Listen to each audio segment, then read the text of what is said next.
Amigos, qué gusto que nos acompañe, como siempre, un gusto. El sexenio pasado no fue el mejor para el rubro de la construcción. Si bien no se terminó con un avance negativo, apenas se creció 1% en toda la administración que acaba de concluir. Dicha dinámica es a todas luces insuficiente frente a las grandes necesidades en infraestructura, carreteras, aeropuertos, presas, redes eléctricas, de telecomunicaciones, etcétera. Sin embargo, para el sexenio de Claudia Sheinbaum hay grandes expectativas con los trenes por venir, el agresivo plan de vivienda y la preocupación que hay con respecto al agua. Esta noche nuestro invitado es Luis Méndez Jaled. Él es el presidente de la Cámara Mexicana de la Industria de la Construcción, la CEMIC. ¿Cómo se ve el horizonte de este rubro que tendría que crecer sí o sí por su efecto multiplicador? ¿Qué se espera por lo pronto en 2025 con un presupuesto que será acotado? ¿Qué se requiere para que la construcción multiplique su avance? Lo invito a que nos acompañe. Muchísimas gracias, Luis, por acompañarnos esta noche. Gracias a ti, Alberto, por la invitación. Bueno, una industria importantísima, la industria de la construcción, ya lo decíamos. Luis, un año complicadísimo, el año que estamos viviendo. El sexenio pasado, pues tampoco fue, entiendo, el mejor. Podría haber sido mejor, podría haber sido un campo muy propicio para que creciera la construcción. Pero bueno, estamos terminando ya este año. ¿Qué estás viendo para el cierre del año? ¿Qué estás viendo para el próximo sexenio que va a comenzar? Bueno, fue un sexenio... que está comenzando. Sí, como lo comentas, Alberto, fue un sexenio complicado. Tuvimos un año de pandemia que el crecimiento pues prácticamente fue un menos 17, 18%.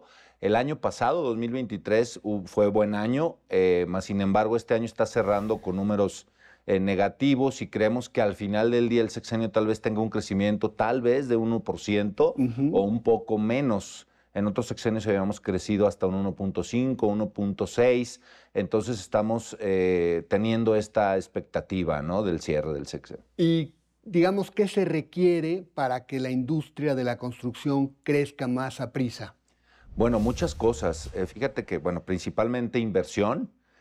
Hay que decirlo, no hay dinero que alcance. Hoy en día el 2024 tiene un presupuesto que tal vez debería de ser el doble y de aquí en adelante sí hay rezagos en vivienda, hay rezagos en carreteras, en temas de logística, en temas de energía y hidráulica. Entonces, creo que lo que se requiere es hacer asociaciones donde la inversión pública y la privada se complementen. Exacto. Para grandes proyectos. ¿Crees que en esta ocasión estas APPs que se mencionaron y que no fueron muy bien recibidas en la anterior administración, crees que estas puedan hoy ser aprobadas, puedan ser reconocidas? Sí, la presidenta de nuestro país ya lo ha manifestado, ha dicho que va a abrirse para que existan estas inversiones.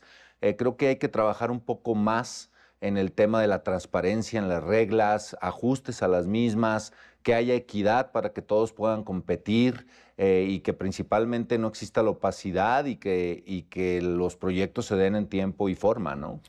¿Cómo ves, digamos, los planes que tiene el actual gobierno para lo que tiene que ver con la infraestructura, el crecimiento de la vivienda, el crecimiento del transporte? ¿Cómo lo sientes? Muy bien, vemos un plan de infraestructura ambicioso.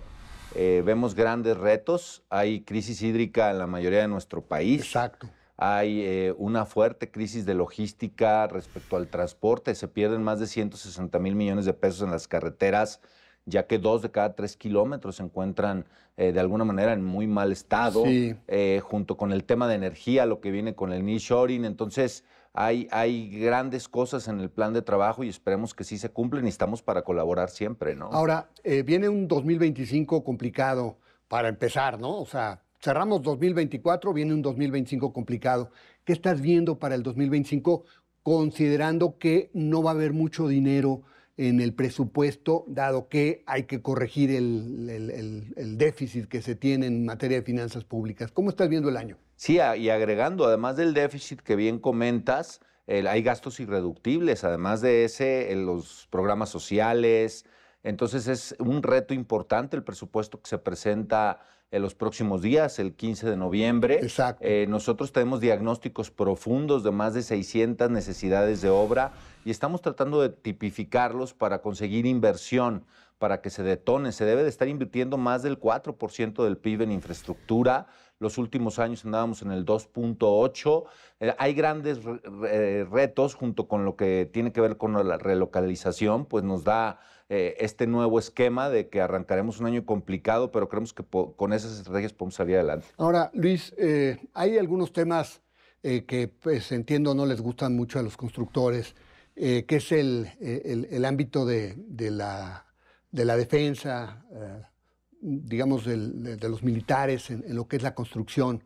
Y bueno, pues muchas de las obras que se van a hacer, por ejemplo, los trenes, ya se dijo que los van a construir los militares otra vez, ¿no? Como sucedió en el sexenio pasado.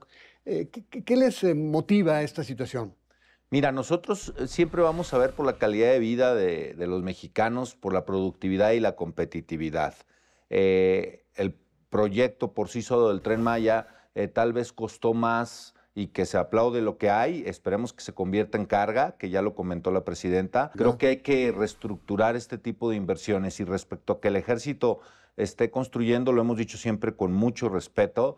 El ejército es una institución muy digna, que su principal motivo u objetivo es salvaguardar la soberanía del país, y nosotros como constructores tenemos años especializándonos y para construir, ¿no? Para la vivienda, Luis, también se ha hablado de que el Infonavit va a regresar como constructor.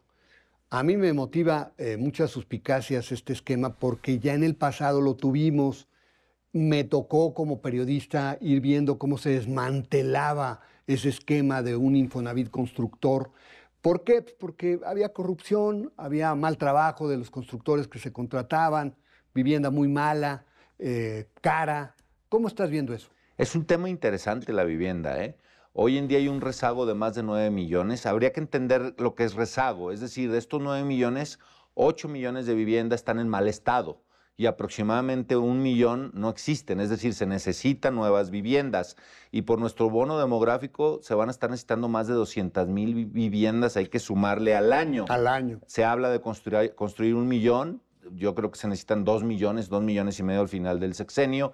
Y bueno, repito, el Instituto Infonavit es un instituto muy digno, ejemplar a nivel mundial, que ha hecho las cosas bien durante más de 50 años prácticamente. Ya hay un ejercicio que no tuvo éxito.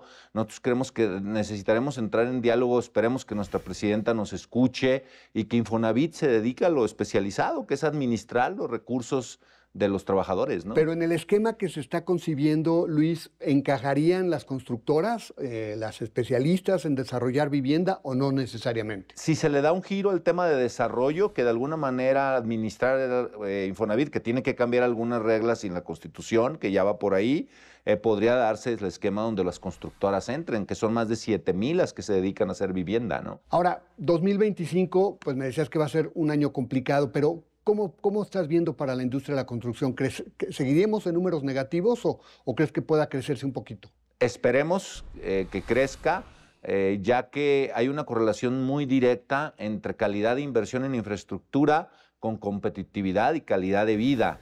No solamente es detonar negocios, no solamente es detonar bienes, también es pues calidad de vida. Es decir, el tema de hacer llegar escuelas, hacer llegar hospitales, hacer llegar agua a las comunidades, luz. Entonces, la infraestructura necesita tener crecimiento. Entonces, vamos a ver cómo le hacemos para en equipo que así sea, ¿no? Luis, ¿tienes algunos indicios de por dónde vendría la jugada para motivar este crecimiento de la industria de la construcción el próximo año? Es la relocalización, creo que va por ahí, y es el plan de infraestructura de la presidenta con sus polos de desarrollo equilibrados, donde en el sur hay mucha agua, en el norte hay situaciones geográficas que no tiene el sur, pero con un diagnóstico integral, creo y que así lo está viendo nuestra presidenta. Ese es un buen indicio. Hay temas que todavía hay que cuidar mucho, como el tema del Estado de Derecho, que radican la seguridad, que las leyes no cambien de manera paulatina, que no cambien, pues, que sigan firmes. Entonces son como grandes retos de los que tenemos ahí. Ahora, digamos, ¿qué se requiere para que la industria de la construcción mejore? Te lo pregunto porque al final de cuentas nos hablaste de la pandemia, ¿no? Y en la pandemia tronaron muchas empresas. ¿Qué tanto el entorno ha ayudado y qué tanto va a ayudar para que estas empresas regresen? ¿Cuántas empresas de construcción hay en el país, por ejemplo, no? Es complicado por cómo hacen los censos, pero aproximadamente debe haber unas 20,000 empresas de la ¿Y construcción. cuántas tronaron en la pandemia? Fíjate que es una industria muy resiliente. Yo creo que pudieron haber tronado ¿Qué? 5 de cada 10, pero volvieron a crearse otras Ajá. 5 de cada 10. Entonces nuestro padrón de empresarial sigue manteniéndose y esa resiliencia pues nos da gusto que se tenga. Hay que especializarnos, hay que capacitarnos cada vez más para poder hacer alianzas y para que el grado de madurez de las empresas aumente y no estén cayendo después de los primeros 2 o 3 años. Ahora, ¿no? Luis, entiendo que la mayoría son pequeñas y medianas empresas, ¿no? El 95% de las empresas son MIPYMES. Y esas pueden sobrevivir en un entorno complicado como el que estamos viviendo. Luego vienen, por ejemplo, los aumentos al salario, viene todo este esquema de las 40 horas de trabajo, un montón de cosas que suenan muy bien desde el punto de vista social, pero no tanto para las empresas. ¿Cómo ves el tema, no? Es complicado. Hoy día es mucho más complicado ser empresario constructor que hace 30 años por todo esto que comentas. Hay que ser solidarios, hay que estar muy comunicados. Nosotros como institución creo que el tema de capacitar y hacer que crezcan en temas de innovación, de tecnología las empresas, creo que puede aminorar un poco ese choque que se puede dar en la creación de las empresas. En temas regionales, ¿dónde ves la mayor dinámica para la industria en la República Mexicana, Luis? Definitivamente 2, 3 regiones, es decir, el norte del país Norte. es importante. Por el nearshoring, ¿no? Sí, bueno, hablando de nearshoring, el 80% de las inversiones que se están dando en nearshoring se dan de inversión, bueno, no de nearshoring, de inversión extranjera, se dan en 7 estados de la República y de ellos 3, 4 están en el norte, aquí en el centro, en Jalisco, en Guanajuato. ¿no? Guanajuato. Sureste, que fue un tema que se trató de empujar. ¿Qué tanto puede crecer? ¿Qué tanto va a crecer? ¿Qué situación ves para el sureste? Ya está en el radar, que era lo que se quería.